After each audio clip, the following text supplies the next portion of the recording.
Hello and welcome to ACG Wealth Management's Monthly Investor Insights.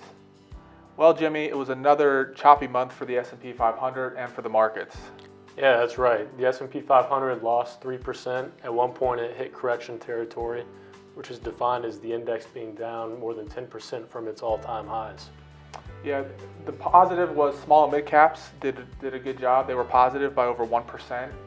Probably driving that is the lack of geopolitical issues around small and mid caps.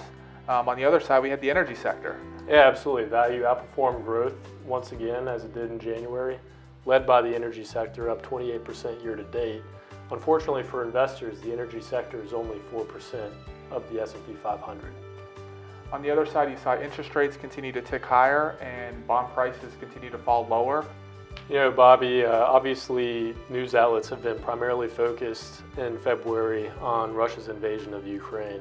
As a lot of us suspected, Russia waited until after the Winter Olympics to begin their attack, and it's still a developing situation. We really don't know where things are going to go from here, but it has been encouraging to see the international response. Yeah, it's a coalition. The EU, the United States, and other countries have implemented sanctions all together. They seem to be behind this. You see other companies that are divesting in some businesses. Even international soccer organizations have banned the Russian team from competition. So it's been a buildup of many across the world against Russia's actions. Even Switzerland is no longer neutral. They signed on to the European Union sanctions. Obviously it's a humanitarian crisis. The sanctions that are being levied are going to impact Russian citizens. The Russian stock market was down about 53.4% in the month of February alone. Economic forecasts are obviously preliminary at this point. The war is basically a week old or less at this point. But the belief is that the impact on the U.S. economic growth will be relatively minor compared with what we're seeing closer to the periphery of the war at this point. Yeah, mainly we're seeing the energy and gas prices. Absolutely. Jimmy, bringing things back a little bit closer to home, Fed and inflation are big topics on the agenda of the markets. Inflation continues to run hot. The Fed is expected to stop bond purchases here in early March, and then they also have a meeting coming up on March 15th and 16th.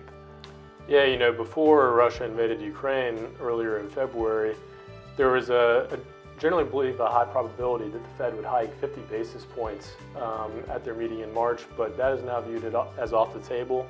The consensus is that we'll see a 25 basis point increase in the March meeting.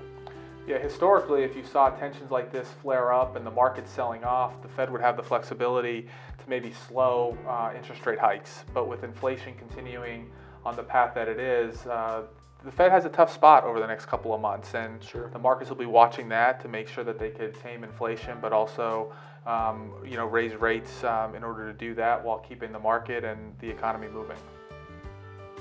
One question that is really on investors' minds at this point is whether or not the volatility that we're seeing is going to translate simply into that 10% correction that we saw in the S&P 500, or if it will hit that bear market threshold of 20% or more down from its all-time highs.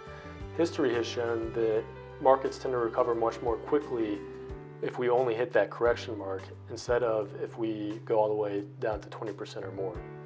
Yeah, bear markets tend to take a little bit longer to recover. If you look back over the last 50 years, only 2 times has the market been positive 12 months following when we first hit that 20% correction. One was during the 2020 pandemic, and the other was the 1990 Gulf War. Whereas with simple corrections, the market has been higher 12 months after the correction has been triggered 8 out of the 10 last corrections that we've seen. We recognize that times like this are difficult for investors. There's a lot of uncertainty, account values are falling, but sometimes in difficult times, the best thing to do is to do nothing at all. And one way to do that is have a plan going into times like this. And if you have an appropriate investment allocation and you've thought about it beforehand, then it's a lot easier to do nothing in times like this. And if you're feeling uncomfortable, you're not alone. In fact, investor sentiment is lowest than it's been since 2013. Even lower than it was during the height of the pandemic panic. What's interesting about that investor sentiment indicator is that it's a great contraindication of where the markets go from here. Historically speaking, while it's not that interesting when that indicator is in normal periods, when it's at extreme highs or lows, it's a great indication of what will happen going forward. And this suggests it's a good time to be invested in the markets. So thanks for joining us this month. We'll see you again next month.